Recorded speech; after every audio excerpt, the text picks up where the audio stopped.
Doctor, look. Stand aside, nurse. I'm Dr. Homebrew. Stand clear.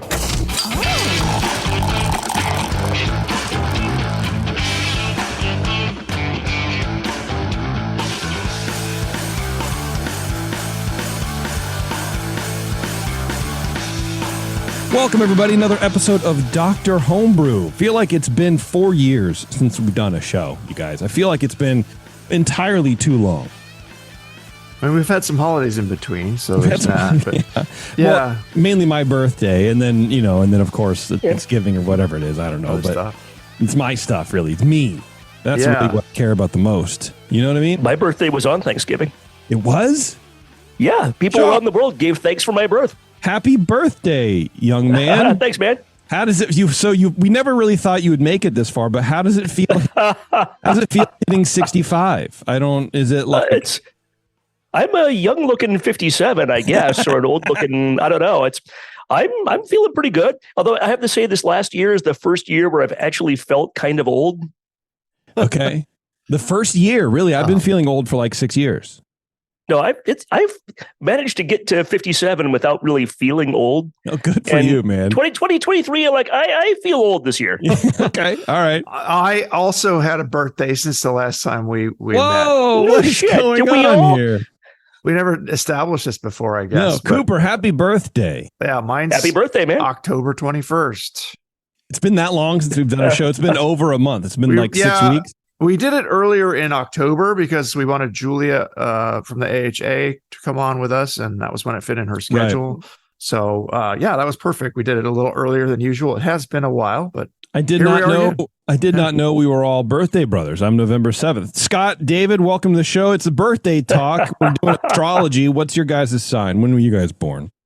I'm a Cancer. So I'm about 5 months away. So I'm not in Okay. the realm with you guys. You're not in any danger of being a part of this. Yeah, everyone's Libras, there we go. I don't know. Hey, I don't know what that all right. means. Then he's close to us too, then, right? Okay. Well, see, there you go. Happy birthday. Happy birthday, David. I guess Jason and Brian, I guess our parents all had sex on Valentine's Day. It's probably about what happened. Not that I want to think about that, but I have the video, like the Super 8. My dad was You. really into like gadgets and stuff, and so they were actually recorded it. Yeah. Right. I think that I Totally would joking, by the way. I'm kidding. Well, yeah, Okay. I would be wiping the vomit off of that if I found that somehow. That would just be God. I tell no. you, man, I remember distinctly one time being at my brother's house with my sister-in-law's family, so cousin-in-laws or whatever, I don't know. And this girl was babysitting me. She's probably, I don't know, 5 or 8 years older than me or whatever. And everyone was gone, and we're like, oh, we should watch a movie. Let's watch something, And so she was looking through the tapes. And she goes, oh, here's one. And she puts it in. And before it starts, my brother comes home. My sister-in-law comes home, and she goes, what are you guys going to do? And she goes, oh, I'm going to show Jason, Amanda's birthing video. Amanda's my niece. And so I was, I don't know, maybe 10 or 12 at the time or whatever. And I'm like, she's like, no, because, it was a full on, here it comes. And I feel like I dodged a bullet. But at the time I was like, well, I don't understand what's so wrong. She's like, you can't, don't just show people. No, God. It's not, bar mitzvah. Here's a cruise we took. And then also here's my child crowning from my vagina. It's just right there for the grabbing and viewing. That's funny. I didn't watch my daughter come out of the chute in real life. Okay, I was a father at the head. Okay, I didn't want to see that in real. Who would want to watch that in any circumstance at all? People enjoy it. I had to hear it. I heard it, and I was up at the head. I was like, I'm fine up here. Like, Dad, do you want to come? Nope. Yep. Nope. I'm here, man. Yep. I am up here. But anyway. Welcome to the birth talk, everybody. We're talking about our births, our birthdays, astrology signs, the ascendant masters, the whole 9 yards. No, we are talking Dr. Homebrew. We have some homebrew today. We have two homebrewers here with us. It's a co-brew, a collab brew, which we always really appreciate and enjoy here on the show. But before we get to that, we want to thank our sponsor, 5 Star Chemicals. The good people at 5 Star Chemicals are bringing you this and every show. They, as Jamil says, they pay for it so you don't have to. And that's mostly true. But they are great people. They have been with us since the get-go. They get what we're trying to do here, not only on the Brain Network, but on Dr. Homebrew as well. And they try to do a similar thing. We try to help you make good beer, and they try to help you make clean beer, which clean beer is usually good beer. You know what I mean? So check them out, 5starchemicals.com. And while you're over there, join the Homebrew Club program they have. You can get discounts on PBW. You can maybe test out new products from 5-Star before they're even on the market. You can get free monthly educational sessions and maybe free swag too. You never know. So check them out, 5starchemicals.com. Join the Homebrew Club. Everyone's cool. Okay, man, I tell you, I've had a week, man. My soundboard died on me. Like my thing the other day, my Rodecaster, like died, but it's like glitching and sort of not. I've been trying to deal with customer service from Rode, but they're in Australia. So they email back like 7:00 and I write back and go, oh yeah, I've done that. And then I don't hear from them until the next night. And it's like, can we just, I got to go. So I've had to I've bought 2 different sets of things. I returned some stuff. I'm trying to plug it in. It's not working. Now it's suddenly magically working. I got a whole new system, and that's a lot cheaper, but it's hot as hell. It's like on fire. So that's interesting. Anyways, I've been dealing with that for like 2 days. I recorded a show on Monday night. I haven't even edited it yet. It's just, I've been like figuring out audio problems, and it is not fun.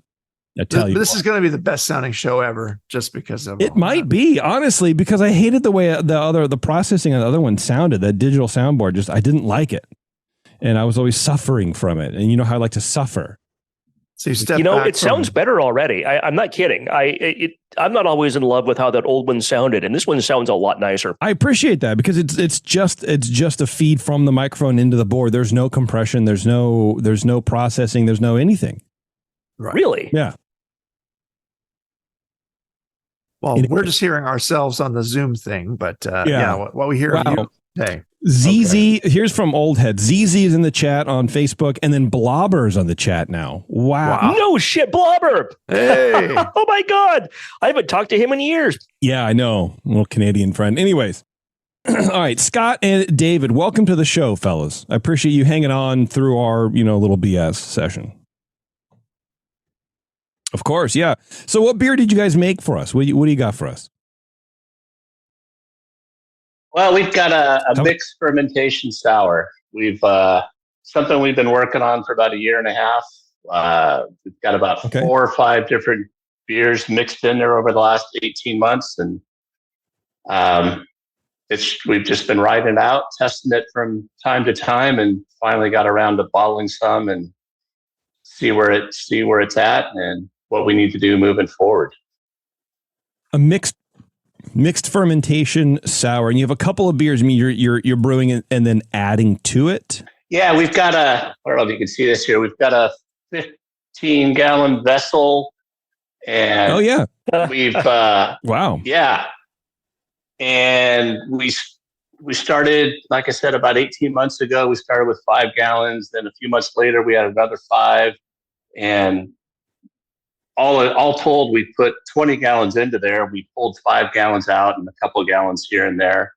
But over time, you're adding in. That's interesting. Okay. Yeah, I wonder how that's going to affect the beer. Yeah, well, and part of our goal is to keep this going. And every so often, we'll take 5 gallons out. Hopefully, it'll be a good sour. We'll drink it. We'll put some more in, let it start to sour from the beer that's there. So hopefully, it'll be a continuing batch that we have.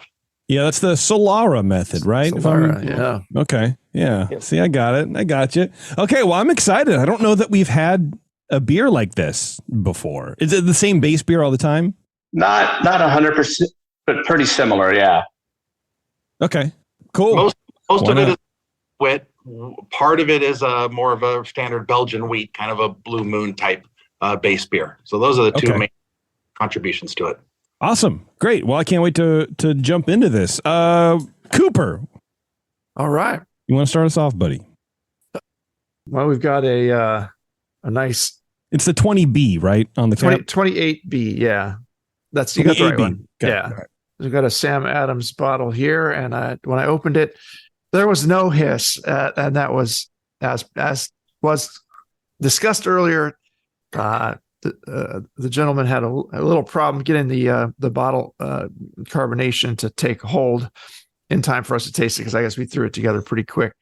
And I've had it in the, I don't know, I just got it from Brian the other day, but I've had it in the fridge since then. And if it was bottle conditioning early on, it hasn't been continuing to at least since Thanksgiving weekend. So, but open it up and pour a bit here, and yeah. Sorry that carbonation didn't work out for you yet, but we're going to save the other bottles too, Brian and I, and taste it again later sometime. So maybe we can revisit that. In the nose, I'm getting a kind of a light grainy malt, but I would say there's a moderate acetic note up front. It's kind of reminiscent of a Duchess, but without the rich malt of a Flanders red. It's more of an apricot-like fruitiness here that pervades. Not getting any obvious funk or any major Brett character coming through here. It's not a super funky sour, and that's fine. That can be at varying levels. There is some sharp lactic sourness here too. I was wondering if I got some slight, a little bit of diacetyl, but not getting any DMS or anything. But there's kind of a grainy quality to it overall. Cereal-like, I guess. Appearance-wise, it's a hazy, deep gold, or kind of light amber colored beer. No head, and therefore no retention or color to the head. Also, that's fine. You could serve these non-carbonated if you wanted, I suppose, but it's I think the intention here was to have some carbonation. That's okay, but it's definitely not insanely hazy. It's not totally opaque, but it's and head retention on these sours can be poor as it is. So if there is a little carbonation in there, it's just not pushing that much up. Getting into the flavor, there's a blend of lactic and acetic sour, probably mostly lactic here, medium level. Yeah, it's not teeth meltingly sour. It's not just nearly tart. No, the balance it's is to the malt for sure. No hops noted here. The Belgian wheat, American wheat styles are coming through, or the Belgian wheat beer. It's kind of like a wheaty overall coming through as a general grainy quality. Not unpleasant, but it's also coming across to me like there's a bit of a THP, like a Cheerio-like. It's called tetrahydropyridine. You get that on the exhale as you swallow the beer, and the pH of your mouth comes back up more towards neutral. On the exhale, you can taste that a little Cheerio-like thing in there. And mouse taint is what they call it, right? Yeah. THP. That is kind of a medium-low level of that. I'm still trying to decide if there's diacetyl in it. I'm not really getting a super buttery thing at all in here in the flavor. I do. Like in the medium palate, it's kind of heavy. It's honestly kind of okay. Yeah. It's kind of hard in these two because there's so much else going on to compete with it. But I thought, in the aroma, I definitely got a little butteriness, and the flavor it's blending with that THP. And, can I just butt in and say that it actually works really well? Right. Like I kind of like it. It's like movie theater popcorn. It's sort of one of the more, for me, the more standout like diacetyl, but with everything else going on in the beer, it kind of works, and I'm not offended by it in the slightest. Okay. I don't know. That's just me. So yeah, there's different, PDO can kick out some diacetyl if you've got some PDO going in there, but it doesn't seem like ropey or, it doesn't have any, weird chunkiness in there or anything. So, but yeah. Like me. Anyway, it might, sometimes a sour will just go through phases where it kicks out some diacetyl and then it gets reabsorbed and ages out. And same with THP, that can go away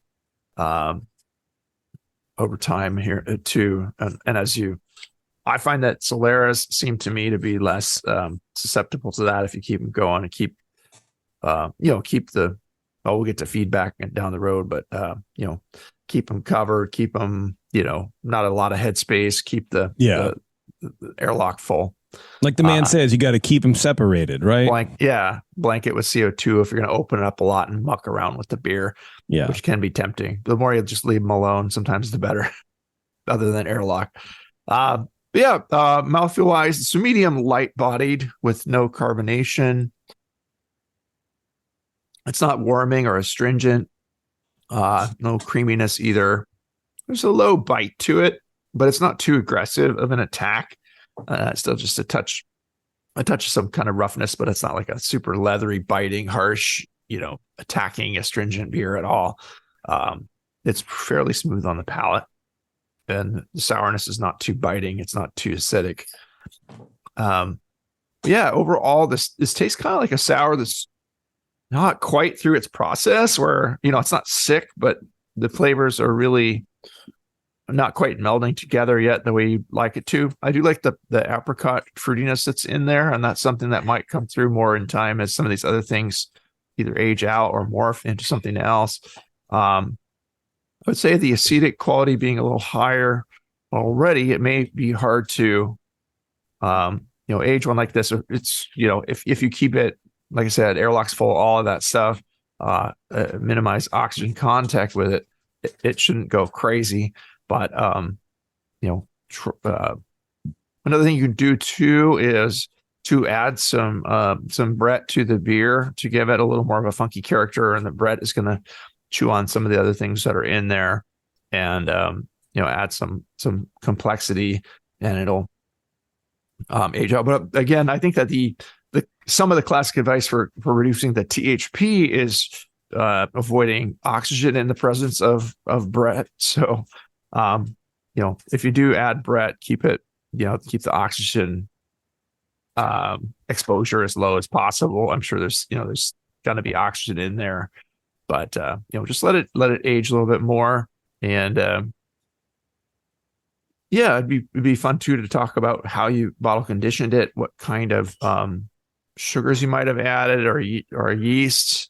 I know that some breweries like Russian River will put a wine yeast in when they bottle condition, like their consecration, and because in such a low pH environment, the existing yeast strains are already probably very tired and maybe not ready to keep it. Let's keep it going. Hey, here's a little sugar. Let's go. It might take many weeks or months to get to that level with the existing strain, and it'll go through its own morphing as it's doing that too. A little re-fermentation, and that again can kick out things like diacetyl and things like that. So, if possible, I would just say, can you put it in a keg and just shake condition, or time carbonate it in the keg instead of messing with bottle conditioning? But there may be a reason you wanted to do that.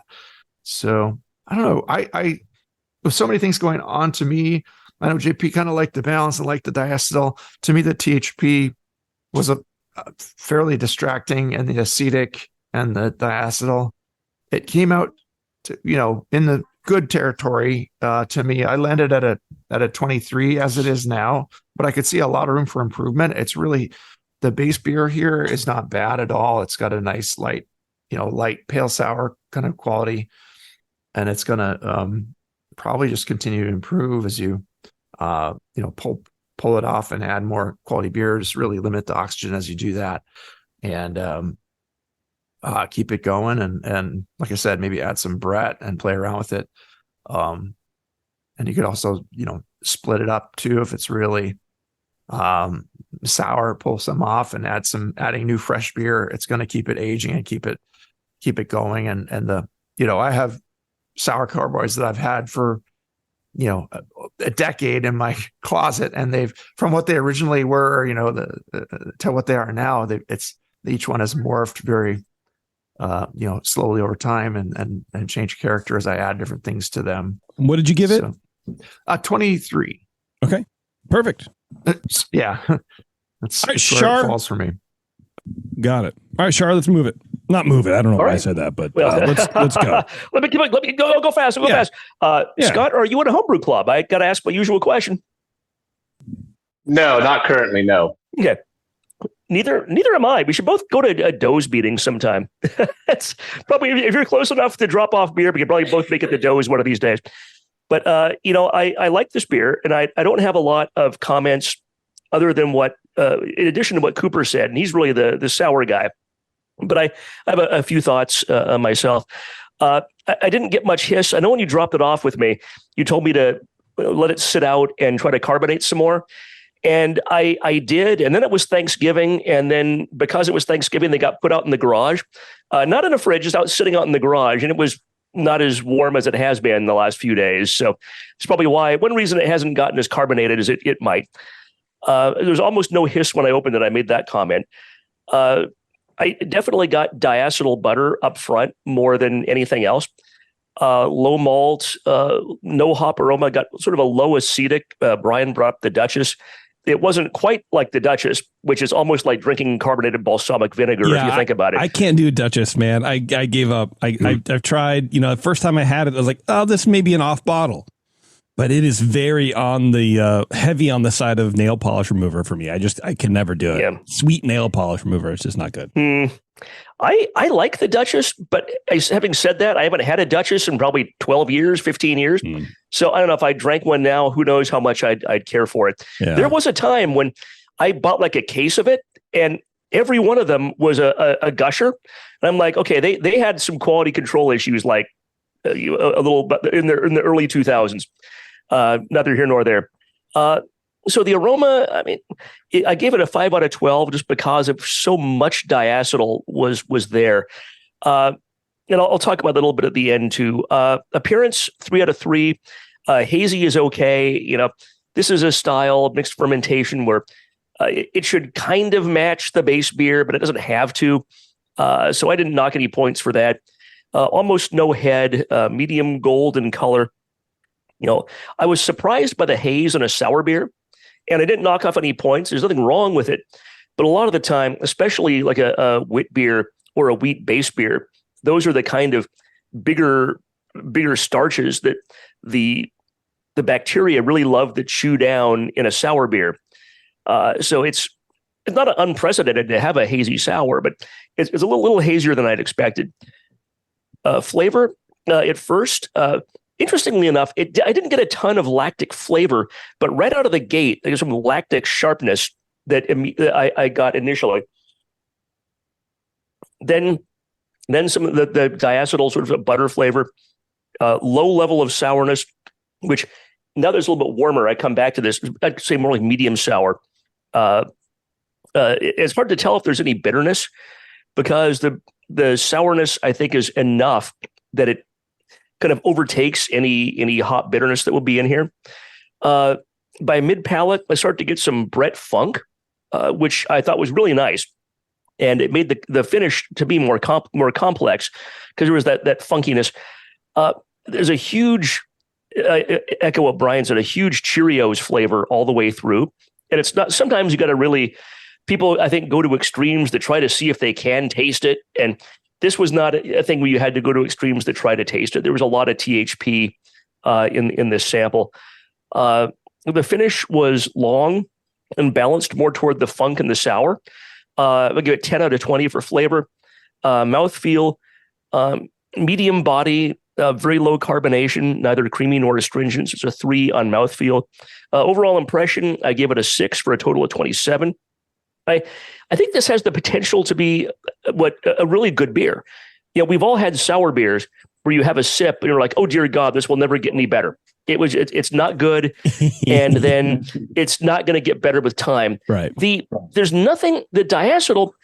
I agree with you, JP. I didn't hate it. It was out of place, but I think it's something. My first thought was this is a younger beer, and I made a comment here that I wonder if the diacetyl makes me think it's young. And that's kind of the downside of the Solera method. Is the upside is you constantly have a lot of bugs in there.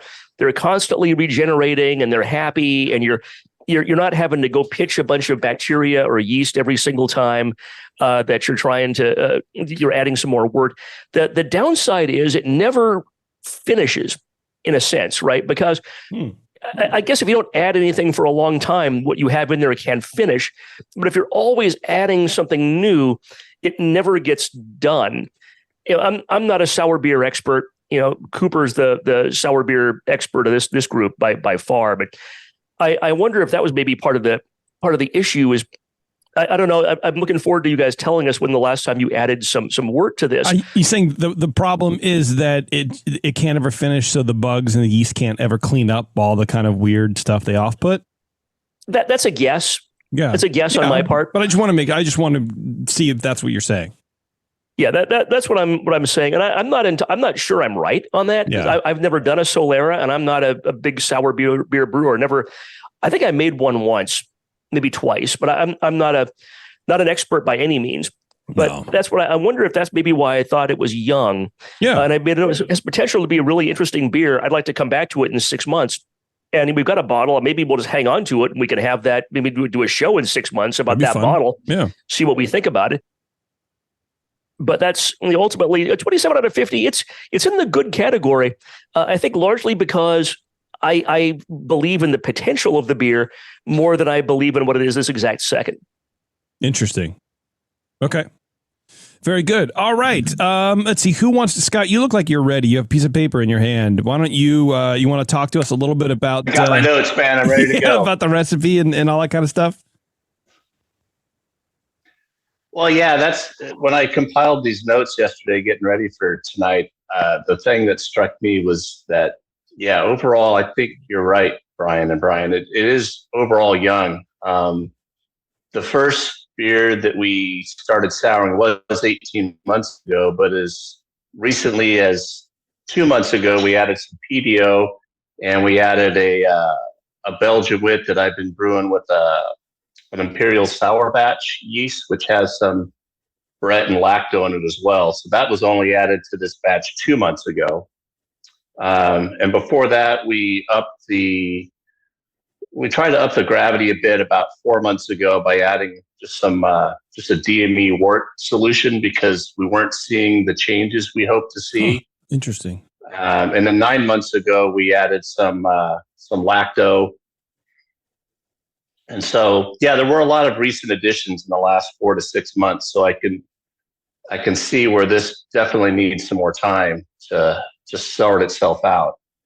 Yeah, PDO only 2 months ago. That's not very much time for PDO at all, in my understanding. And that was the first. Yeah, that was the first edition of PDO that we added. In fact, when we were tasting it 3 or 4 months ago, we weren't getting as much funk as we thought we would like, and we thought that might be the way to do it. And I find it very interesting that you guys have noticed the diacetyl so much, and I think probably from that recent PDO edition. Does that sound like something you guys would think is the case? The PDO is gonna kick out some Cooper, some butter. Yep, but okay. It goes through that phase, and then it'll clean itself up later on down the road, I think. So 6 months from now, this would be a totally different beer. And then just talking about the pace of Solera, I don't think it's impossible for a Solera to ever be finished. It's not. If you pull off 5 gallons and replace 5 gallons every month, then of course it's never going to be finished. If you pull off 5 gallons every 6 months to a year and let it go, it's going to take, minimum, 6 to 12 months from the last edition, probably, for it to be quite right or getting there. And then that's when I would pull off the one. You can always start another one too. Go a little slower.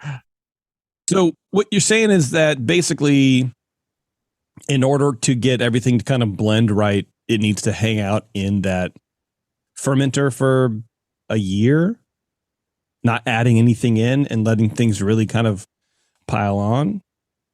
I would say, 6 months to a year, because the bugs are already pretty happy in there. It's probably accelerating and starting to, as you feed it, it's keeping those bugs excited, keeping them going. There's going to be more of them in there. What about pulling off 5 gallons or whatever? If you're going to add, let's say they're going to add 5 gallons and they want to keg some or bottle some or what about pulling that off into a keg, purging it, and then letting it age in a keg for 3 months just to finish out in that keg while you can still top off your Solera and kind of keep it going that way. Is that a thing? Or yeah, that would be another way you can do it. Or you could use that keg, let something go for a longer time and then do a blending at the end and just have a number of different ones where we've aged this one 18 months. It's plenty sour.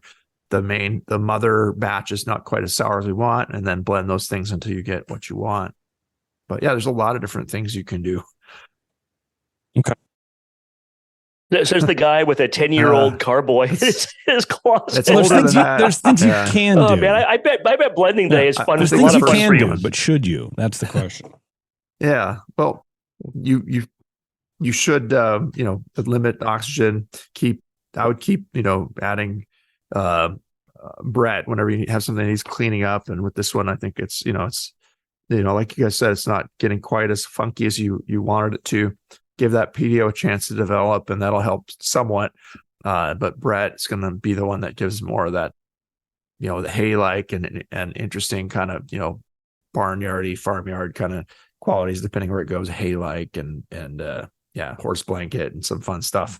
But, depending on, and there's a lot of different strains of Brett you can play with.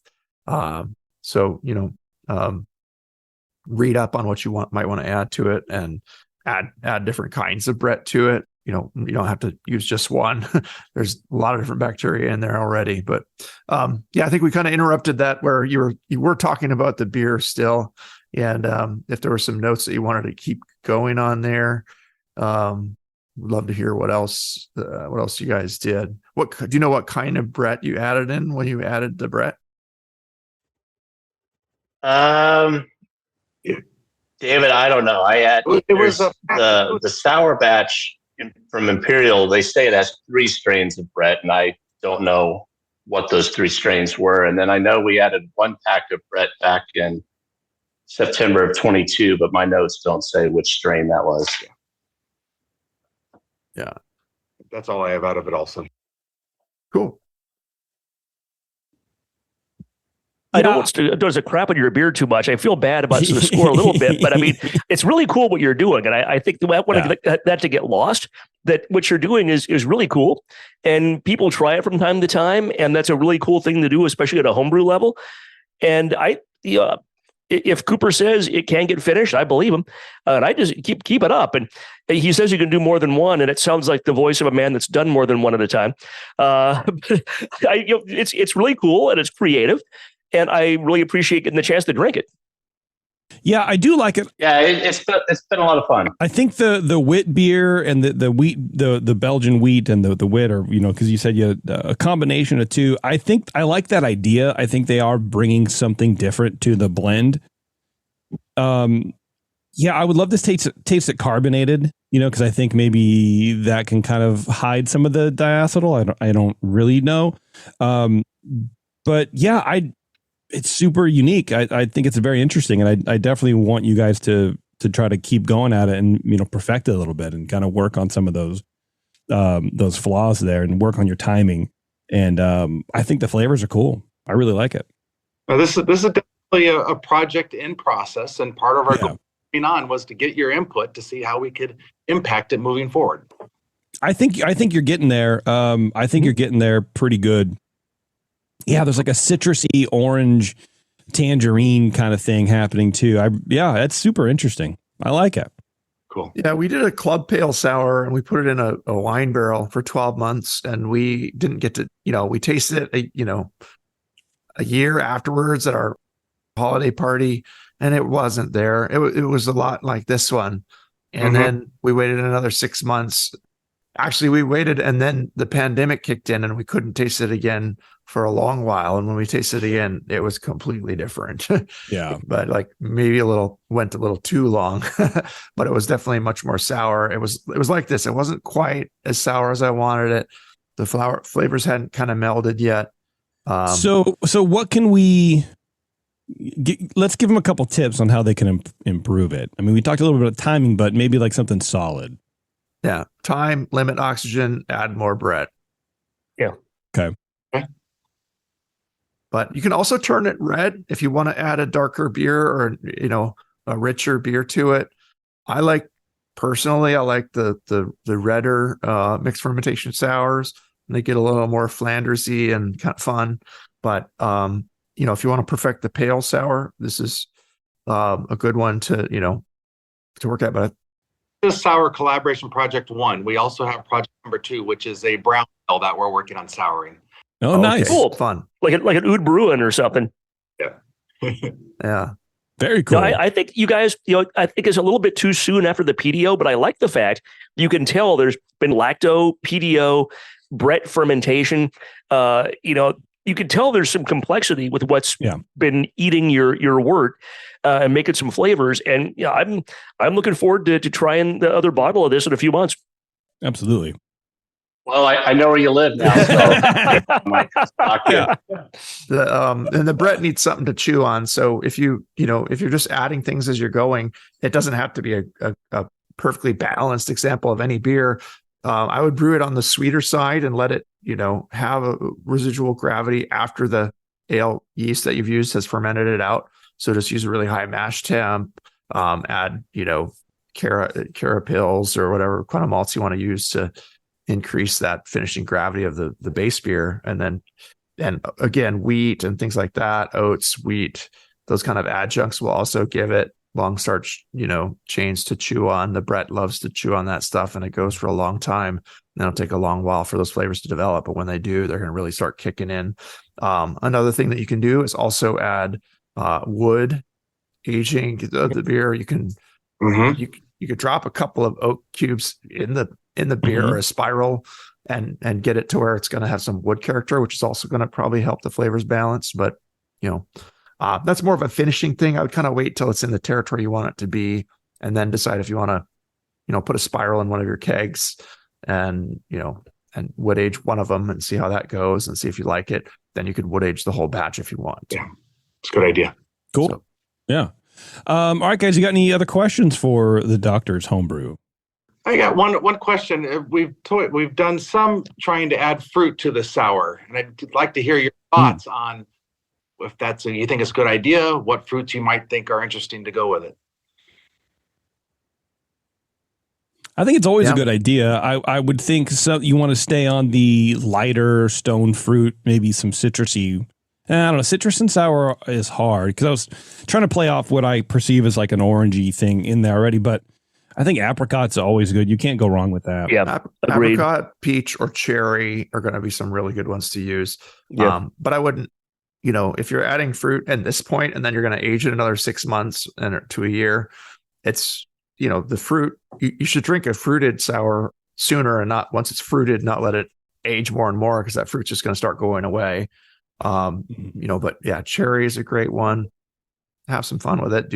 Pull something off into another small carboy and fruit it one carboy at a time as you can. Yeah. What little 1 gallon growler size things, you can play with different fruits, put like you said, put an apricot in one, like Brian was saying, put cherry in another one, use the ones that people know work. Yeah. Do a gallon at a time. What's the worst that happens? You get a terrible gallon and you dump it out. Try to get good quality fruit, from a farmer's market or grown up, tree ripened on your own a tree or someone, and, the fresher the fruit, the better it's going to be too. Grocery store fruit, it's not been, it's been ripened on the way to the store. Yep. Okay. Yeah. If that's it, we'll let you guys go. All right. Oh, that's great. Really Thanks. Appreciate Awesome, it. guys. All right, guys. I appreciate it. Thank you very much. And we'll look forward to having you on again. And you guys listening, stay right there. We'll be right back with another beer on Dr. Homebrew. Don't go anywhere. Thank you so much. What's up, homebrewers? Hey, let me ask you a question. You spend a lot of time making your beer taste the way you want it to, right? Some of you even send beers into Dr. Homebrew for feedback. Well, the next logical step in your creativity is to craft some labels for those beers. And there's nobody better at creative labels than GrogTag. Their easy-to-use designs let you turn out some pretty amazing stuff like labels, bottle caps, coasters, even six-pack carriers with minimal effort on your part. They have a range of label sizes that fit any vessel you can think of. Bottles, cans, growlers, kegs. GrogTag has you covered. Head over to grogtag.com today and check out their line of amazing, fully customizable templates and get your beer looking its best. Grog tags are water resistant, reusable, and will have your naked bottles looking great in no time. That's grogtag.com, and be sure to use code BNARMY at checkout to save 10% on your order.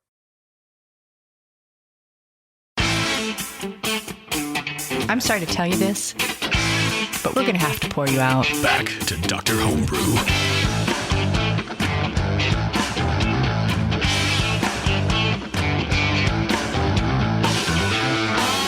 All right, thanks for sticking around, everybody. We are back on Dr. Homebrew with Jake. Jake, welcome to the show. Hey, how's it going? Good, man. Now, I've got to say, you look cozy as hell right now. You got like a nice little sweater going on. You got the full beard, the bald head, and you're in a dark room. You look like, I don't know, Mariah Carey's going to come out and kiss you on top of your head right now. That's what I'm really hoping. It's cold here and nice and cozy. It's sweater season for sure. Yeah, absolutely, man. In the studio, it gets super hot, and then I go outside and it's like freezing. So I'm in shorts and a t-shirt, but I go out to like get this beer. I'm like, oh my God, I need like a cozy.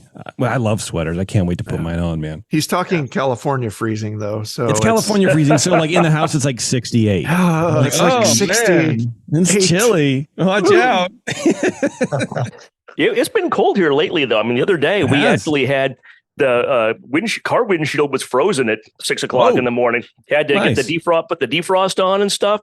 It was pretty cold. There was actually a frost warning, and thankfully it was only for like an hour because my wife's plants were all outside. She's like, "Oh my God, my plant's going to die!" I'm like, well, it's supposed to be like an hour. It'll be fine. I think they're fine. Yeah, I think they're all right. All right, Jake, what do you got for us here, man? What beer did you send us? So I sent you a pumpkin beer. And I just got a disclaimer that I'm no aficionado of pumpkin beers, but they're fun to make once a year. Okay. And I believe I once heard you, JP, say that you liked pumpkin beers. So when I sent that other beer, I thought, what the hell? I'll send him a pumpkin as well. Nice. I appreciate that, man. I do like pumpkin beers. I am not afraid to admit it. I will say that with my full chest, man. I like them. They're not something I can have all the time. Yeah. But I do appreciate them. It's one of the few styles that I'm interested to see how people make. And like, I'm excited to drink it. It's like, oh my gosh, what am I going to get? More spices? Am I going to get a little bit of, roasted pumpkin kind of flavor going on? What am I, what's going to happen here? So I appreciate it. I'm thrilled. Okay, cool. Yeah. Shar, what's your turn? Butterino? but Butter, Arena? Could be something diacetyl beer. I mean, if you want, I don't know. Yeah, I'm just. What am I doing tonight? Am I awake? What's even happening? What's going on? Jake, I have to ground myself somehow here, so I don't just totally go on tilt. I have to ask the question I always ask: are you in a homebrew club? Yeah, I'm a member of the Latter Day Brewers in Salt Lake. Oh God, I love that. That's one of the better ones I've heard. The Latter Day Brewers. I love beer puns. I know many people on the Brewing Network aren't always real fond of the beer puns. I can never get enough, and that's just awesome. So cool. All Salt Lake brewers listening, go check out the Latter Day Brewers. You'll enjoy. I like this beer. I'm kind of in between maybe JP and Coop as far as pumpkin beer. Like, I don't love them. I don't hate them, but it's fun this time of year. There are some good ones out there, and it's always fun to have one that's good. It is fun. I'm on tilt. What am I even doing, JP? I mean, you know what I always like. What the two things I like: fun and good and good beers. And especially when those good beers are fun to have, I'm double the trouble, man. Can't get them off me. Maybe I'm delirious. I don't know. Am I real? Is any of this real and happening? Yeah.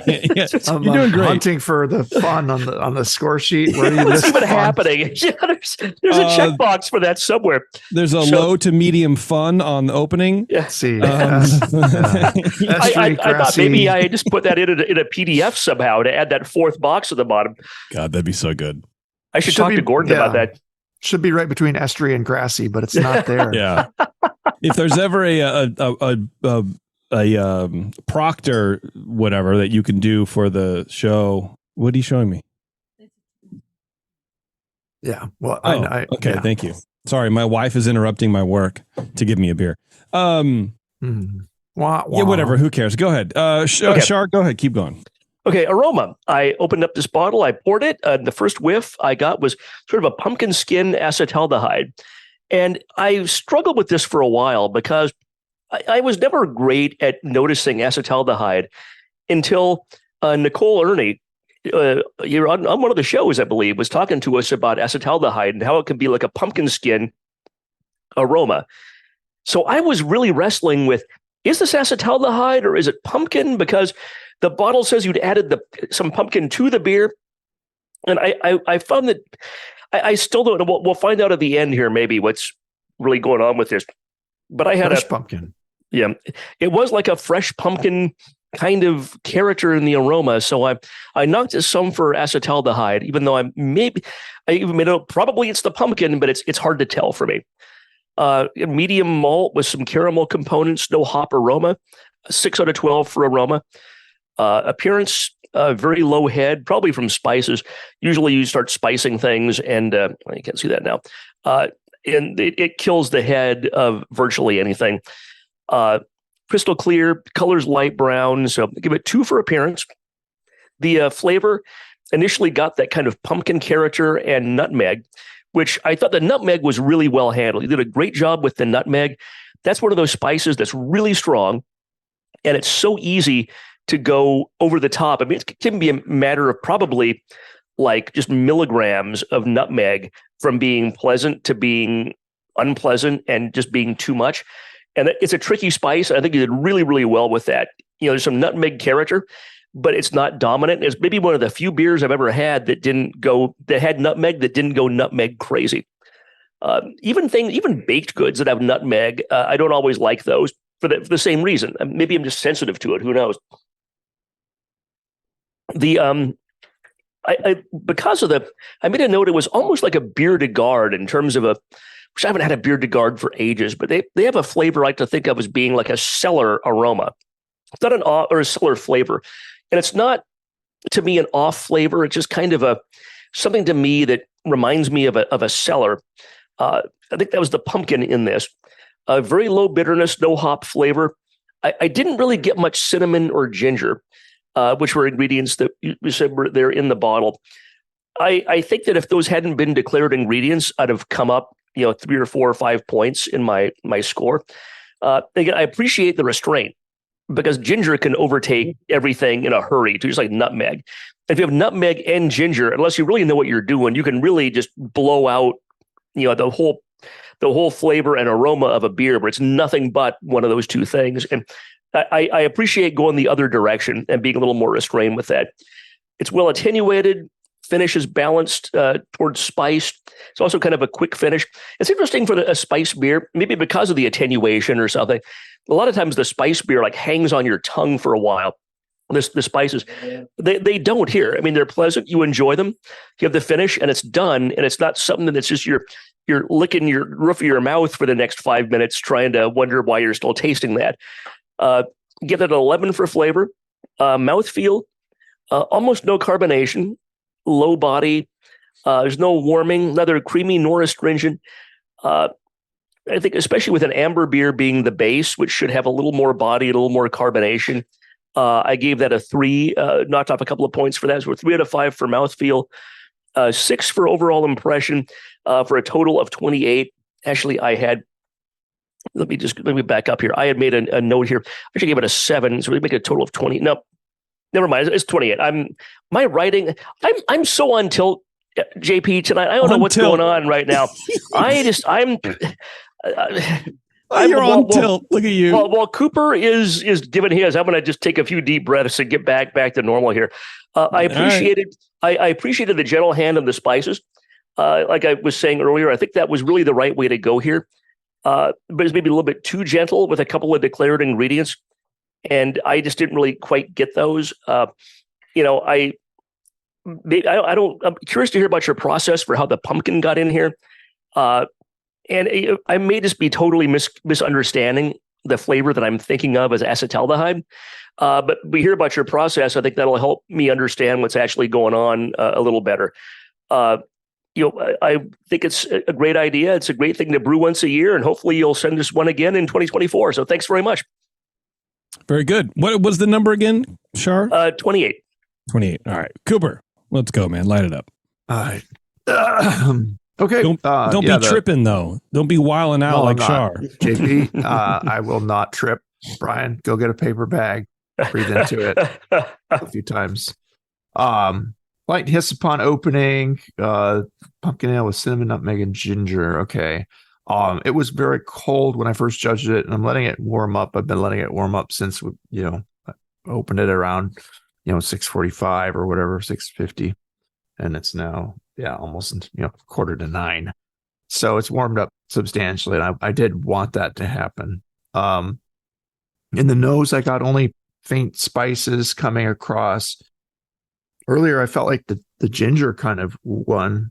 I might be a little sensitive to the ginger, but I definitely get a ginger in there. But it just has, a hint of cinnamon only. And that's still true. I'm not getting a lot of cinnamon at all. Kind of a medium low nutmeg. That is nice and restrained. And I do appreciate that, like Brian said. The malt character is kind of sweet seeming, but it's not overtly caramelly rich. Or, it's just faintly caramelly, a little nutty maybe. Clean ale, no DMS or diacetyl to me. Also, I didn't really get any acetaldehyde. The aromas were low overall in the earlier judging, but they're coming through a little more strongly now because it's at a better judging temperature. So I apologize for that. But yeah, for an autumn seasonal, I do still want it to be maybe a little bolder than that, and have the spice character come through just a bit more. I definitely don't want to go crazy on that because I, like JP, I could, or like Brian, maybe more. I like a pumpkin ale once in a great while. I like to taste one that's really well made and that makes me have fun. Yeah. Fun is the key aspect there. So you're going to mark this on maximum fun? I will. The beer is quite clear. Amber, a deep amber colored beer with a low head of fine white bubbles that persists pretty well. Nothing really wrong with the appearance. I gave it 3 out of 3 there. Flavor wise, it's lightly malty and very light on the hops. There might be a little faint toffee in the malt. It's not really caramelly. Just kind of generally a slight darker malt character, but not anything really distinctive. There's not a lot of spice covering it up either. So there's something, I'd like the malt to kind of come through a little more than it is, even as it warmed. It's quite dry, but not bone dry. Still has a hint of some sweetness, but overall it's on the drier side for what I'd want. One of the nice things about a pumpkin spice beer is when it plays kind of candy-like or like a dessert or like a pie, and you want that. You want the sweetness is going to be part of that aspect of it, which is why pumpkin is such a terrible ingredient to put in a beer. Why would anyone ever do that? If you're going to use pumpkin, I would, because it's there. Roast it and use a light hand on it, because all it's going to do is dry out your beer too much, and you're not going to have the sweetness to accent it unless you really just go crazy with your mash temp or add other malts, caramel malts or something that's going to add more body to the beer, or add more unfermentable starches that are gonna stay in there and leave some hint of a sweetness. Anyway, I digress. Of the spices, the ginger and the nutmeg kind of linger into the aftertaste a bit. The cinnamon is really low, almost not detectable. The bitterness medium low and out of the way. That's good. You got a clean ale fermentation. I really like the cleanliness of the beer. To me, seems fine. Not getting any acetaldehyde here. I do get a little pumpkin flavor, but I think that's from the fresh pumpkin that you used. No obvious issues to me. So probably a little higher flavor. I landed at a 13 out of 20 on the flavor. Mouthfeel wise, it's medium light bodied, no astringency. It's which is good in a spice beer. If you overspice it, it can be real easy to get it, harsh and biting. But yeah, it's not very creamy as a beer goes, but it's medium low CO2. No obvious warmth here. Actually, that's another thing you could do is let it get a little stronger, give it a little alcohol boost to make it seem a little sweeter, if you want to go that direction. But this one seems like a middle of the road amber ale, maybe 5.5%, 6%, I would guess, if I had to guess. But yeah, it's a bit light feeling overall. It's not too heavy on the palate, but it's mostly fine there in mouthfeel for a spiced amber ale with an adjunct. So overall, I'd say it's a well-crafted pumpkin spice beer. It's got a lot going for it. It's clean. I would suggest dropping back the adjunct, by quite a bit if possible. You can just add a chunk of pumpkin in there and say it's a pumpkin beer. Don't listen to them. Absolutely don't do that. Get your sweetness from the malt and let the spices do it. When you're tasting a pumpkin spice beer, you're not usually really tasting much of the pumpkin with everything else that's there. That's my opinion. JP, you can say whatever you want after that. Up the mat. I agree with you, Coop. I'll say what I want when I want to, okay? You can make a pumpkin beer with absolutely no pumpkin that would score really well in a competition. I guarantee you that. Yes, but why would you want to do that? Just to be weird? I don't know. But because it's going to be sweeter and be more dessert-like and candy-like, But that's just a spice beer. It's not a pumpkin beer. I would prefer it to be. No. Well, anyway, is that it? Are you done, Brian? Yeah. Get your mash temp up. If you're gonna use a lot of pumpkin, get it up toward 160 to coax out a little more sweetness and body from this one. I would also bring up the spices a bit, especially the cinnamon. But they're kind of nice where they are. I like that they're restrained and they're not overpowering, but they're almost a little too restrained. It's not like, okay, this has got a good level of spice. It's like, okay, this is a light, dry amber beer with very low spice, and it's okay. But, I like the beer as it is. It's clean. It landed at a 35 out of 50. Brian and I are 7 points apart. So if this were a competition, we'd have to discuss and take each other out back and beat each other over the head with something, figure it out. Kiss each other. I think it's a very good beer. Cool. Let's take a quick break before we get to Jake, and we're going to come back. We'll wrap this up and all that kind of fun stuff. So hang on to Dr. Homebrew. We'll be right back. Hello, fellow BNers. This is Sully from the 21st Amendment Brewery located in San Francisco, just 2 blocks from Giants Park. Before Nico and I opened the 21A and before I was a professional brewer, I homebrewed on my small 4-burner apartment stove in a back house in Santa Monica, California, making my extract brews before graduating to the daunting idea of all-grain brewing. Homebrew books and information was hard to come by back then. The internet hadn't been invented yet, along with other things we take for granted today, like electricity and potable water. One thing I wish I had back then when I was learning was a radio show that could teach me the ins and outs of brewing and answer questions that I had about homebrewing, a resource for making great craft beer. The 21st Amendment Brewery is excited to be a proud sponsor of Dr. Homebrew, a great show that teaches you what you need to know about making incredible beer. Good stuff. Listen up, you might learn something. I certainly did. And thanks for your support. Tasty Crack Games.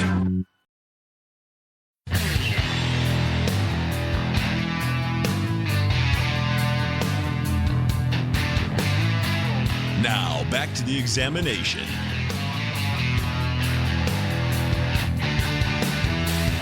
All right, thanks for sticking around, everybody. We are back with Jake. Brian and Brian have made their ruling.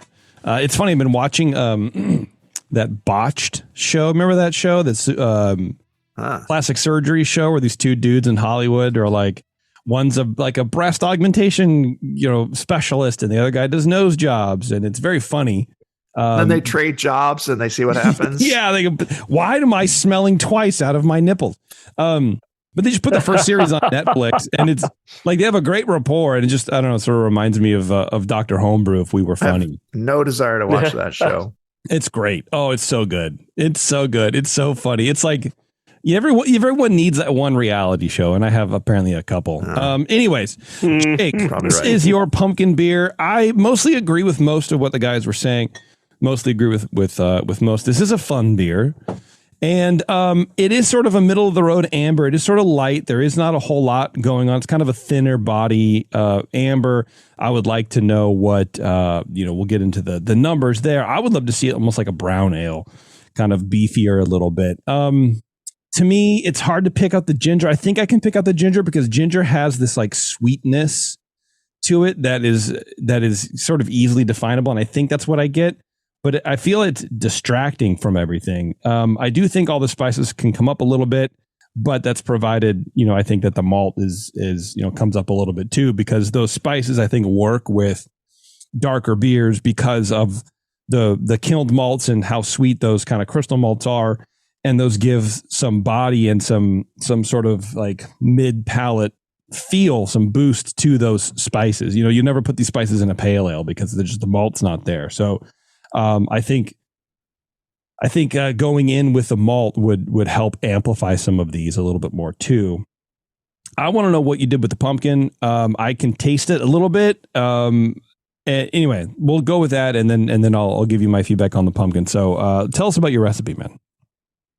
Okay, cool. Well, first of all, I thought Shar was going to give me an on-the-fly point boost, and he tricked me, and he changed his mind. We were supposed to give him. Yeah. Here's even further behind the scenes. Coop and I had a brief text discussion, like maybe a half an hour before that. And because I'm so on tilt tonight, I did not do what I was supposed. I was going to come up a point or two, and I realized on the fly, I couldn't do it quite on the fly, and I was not sure then which way was I supposed to go, and I freaked out, and that didn't change anything.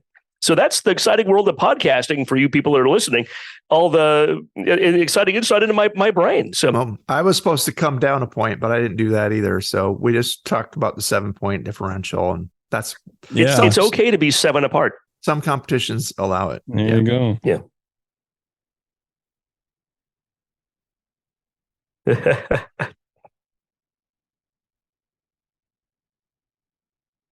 There you go. Well, I appreciate the candidness. I wouldn't want you to bullshit me. Okay, the recipe is 30% Munich, 30% Vienna, and 30% Chevalier, which I normally do Maris Otter, but I had Chevalier on hand, so I used that instead.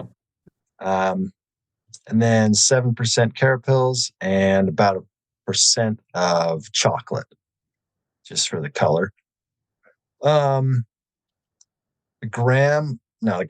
ounce of Magnum at 60 minutes, and then half an ounce of EKG at 20 minutes.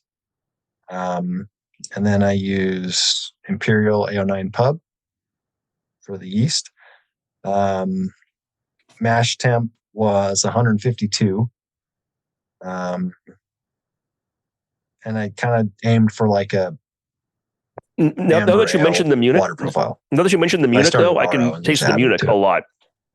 Yeah, those are the Munich and the amber make for a good base malt. Let's get down to it, though, man. What did you? Come on. Some pale malt. Oh, yeah. That's a good start. But then I kept waiting for you to say that a caramel or crystal or this or that. There's the cara and a little tiny bit of chocolate. That's all that's there to give the extra flavor, which is what was kind of missing to me. And the mash temp was lower than I'd want. But and yes, how much of that? Mm-hmm. Yeah. Mm-hmm. I did omit one crucial ingredient, which was the pumpkin.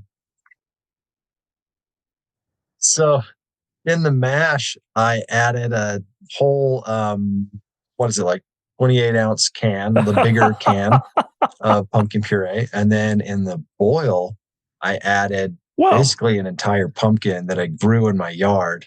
And then it's a culinary, it's called a Jarradale pumpkin. It's like an Australian variety. It's blue.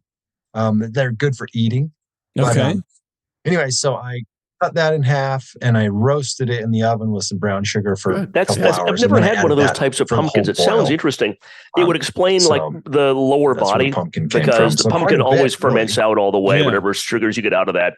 And if you add an entire, how big is an entire pumpkin of that variety? Is it like 10 pounds or 2 pounds or what?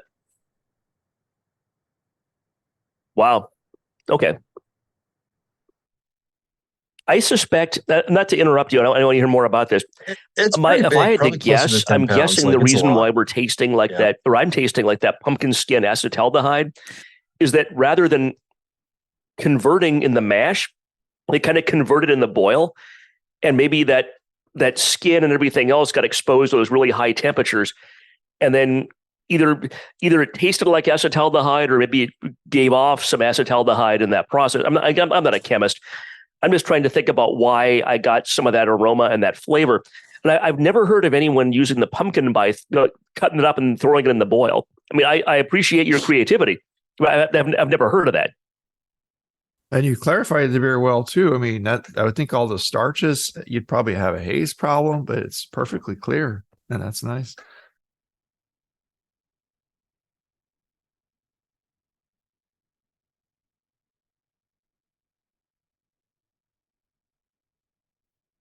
Yeah, thanks. What were your numbers? What were your gravities? You know, Classic. it ended up about 5.5%. Okay. Sorry, I can't find that info right now. That's all right. But Top yeah, secret. I get it.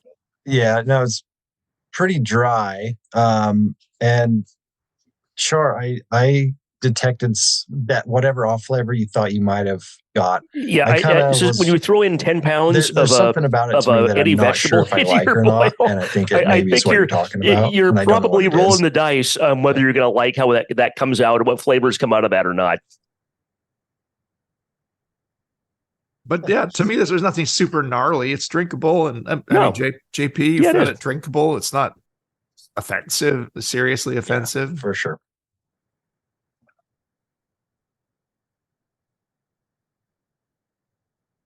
Fine.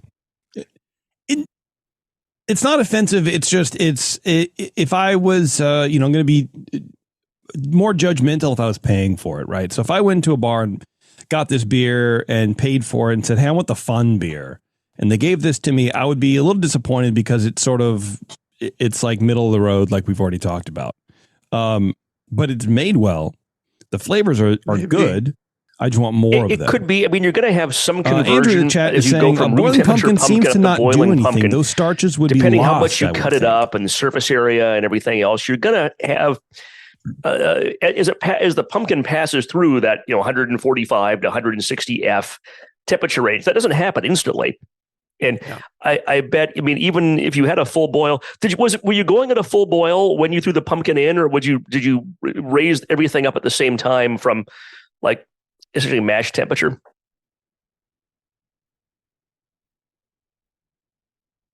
Okay, so there will be. I mean, it takes time to come up, and I agree with the commenter that. I mean, it's not going to be as efficient as having it be sitting in your mash tun for an hour at a controlled temperature. It's going to be a starch conversion temp, but you are going to rise through that band of temperatures. So you'll get some conversion out of that, not as much as you would if you mashed it. Yeah, you're just going to get more of the external vegetal kind of component of the pumpkin. Yeah. And, it's nice that it was roasted. I think that's helping your cause here. But yeah, again, a lot of that starch, the listener is right. A lot of that starch is just locked up in the meat of the pumpkin.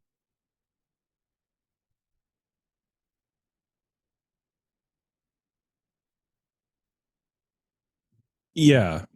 The best pumpkin beer I've ever had is from Rogue, and they take like sugar pumpkins that they grow on the farm there, and they cut them up, and then they roast those, and then put them in. And I think it's just I can't remember if they chop them up into like cubes and roast those, so there's more surface area to with the caramelized sugars versus steamed vegetable. I think that might help too, but it was such an impactful flavor. It was like the first time I was like, oh my God, this is very, very good. I think, as this warms up, I think everything is fine. I think what it is the amber ale base that we've sort of picking on a little bit. But I think if that had more body malts to it and everything else was the same, we would be having a different conversation.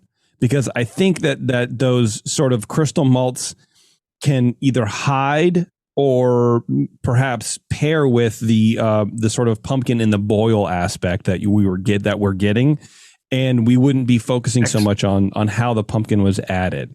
So I think you can keep everything the same and just change the base, which you probably don't have any more of these pumpkins left up. Do it next year's harvest, and then maybe just and try to go for like a beefier, maltier base. Do the same thing, and I think it would be. I mean, you'd probably get 5 points out of that. Nice and kind of loosened up, and the starches are more available. Mix them in the mash. Scrape. Whatever you can do to get the starches mixed in with that mash.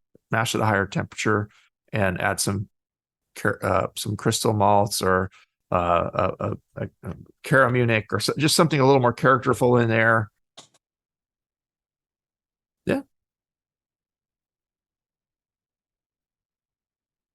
Yeah, I mean, change one thing at a time, and that's good advice. Usually, flavor. And you know what? Let's not. I wouldn't change it. Let's not forget. I mean, I think your spicing level, the nutmeg level, was perfect. I think that was great. I will rarely say this. A little more cinnamon, a little more ginger might be good. That or just cut them out. I think it's hard to, or put them in at a little bit higher level. You still don't taste them. Just don't tell anybody. That's you don't have to declare the ingredient if you don't taste it.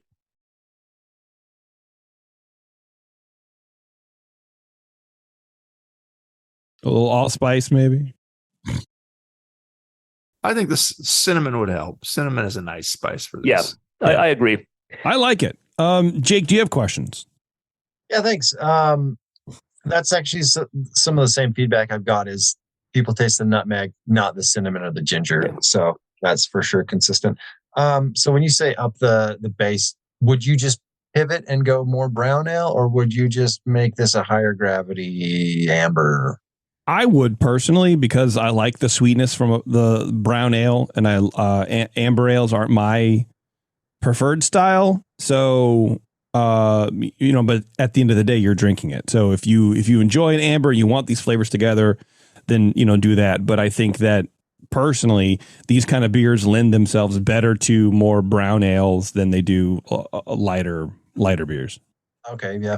It's kind of tricky to really refine this recipe because I only make it once a year because it's fun to make, not because I want 5 gallons of the goddamn stuff. Yeah. Yep. I get you, man. But I do have those pumpkins actually save really well. You just stick them in the basement. They last for like 6 months. It's crazy. So I got a bunch more. Maybe I'll make another batch. Nice. Just to see what I can do. Go for it. Yeah, have some fun. Get some bombers, get some 22-ounce bottles, and give them away to all your friends and neighbors at Christmas time. Yeah, right on.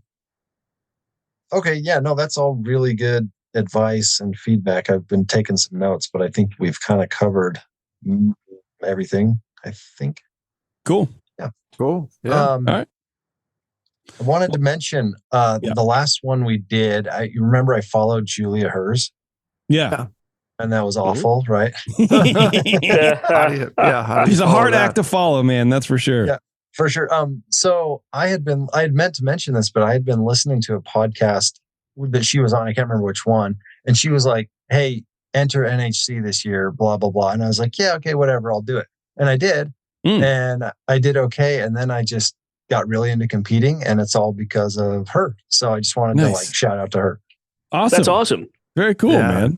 No, she's really smart. She's really an engaging speaker, and she was a fantastic guest. Awesome energy. And I always enjoy judging with her, talking to her every time we meet.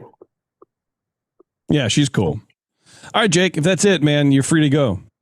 Yeah. Okay. Thanks a lot. I appreciate it. Thanks, man. Yeah. Send us another one down the road. Yeah. Right on. See you guys. All right. Bye. All right. That's it. We're done. We're out of here, folks. We don't have to take another break. We're great.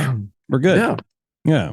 And if you want to be on this show, you go email Brian. Go to your email computer and email Brian at thebrewingnetwork.com. You do that, and Brian will get back to you, and he'll send you a long email that basically just says send JP beer, and we'll figure it out. And that's all you do. Yeah. That's it. You have to worry about it. What kind of beers do we take, Brian Shar? Brian with an I. We're Brian Shar. What do you want? We take anything fermented, pretty much. Does No anybody have poison ivy meads. No, nothing. Is that Nothing a thing? with poop. There was about many years ago at like the first B3 Forum Comp. I didn't judge this one. Yeah. This was when EJ Fair was still under construction. It was literally no, it wasn't. It was at More Beer, that one back room you guys had, and someone at the next table refused to judge a poison ivy mead because they're allergic to poison ivy.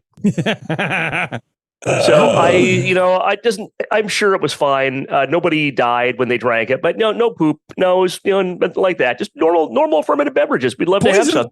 Poison ivy mead is just kind of like, dare ya? I fucking dare ya. You know? How do you know that those bees went to poison ivy flowers? Seriously, did you set up in a field of poison ivy? No, there's not a field of poison ivy anywhere. I guess maybe out in the woods, but does poison ivy flower? I have no idea. I've never seen it flower. I'm from Minnesota. I know what poison ivy looks like. Yeah, I think somebody named it something. Someone named it that. And listeners, if any one of you entered that, you want to fess up and tell us whether that was really poison ivy honey, we'd love to hear about it. Yeah, or that was a fun comp. Like a herbed mead with poison ivy as the added spice. I don't know. Yeah, maybe they soaked it. Yeah, who knows? Yeah, that was a fun comp. I started that comp. That was my thing. Yeah. Cool. Back in the day. It's my contribution to the world. One of them. One of many, because I'm so awesome. All right, we're going to get at it, everybody. If you're listening live, hang on for just a sec. We're going to come right back. We have 2 more beers to drink, and it's going to be a good time. So check that out. If you're listening on the podcast, we have all these other shows to listen to. I forget how many. And, of course, all the other shows on the network. So check those out as well. All right. They're until fun. next time. Cheers. We'll see you guys.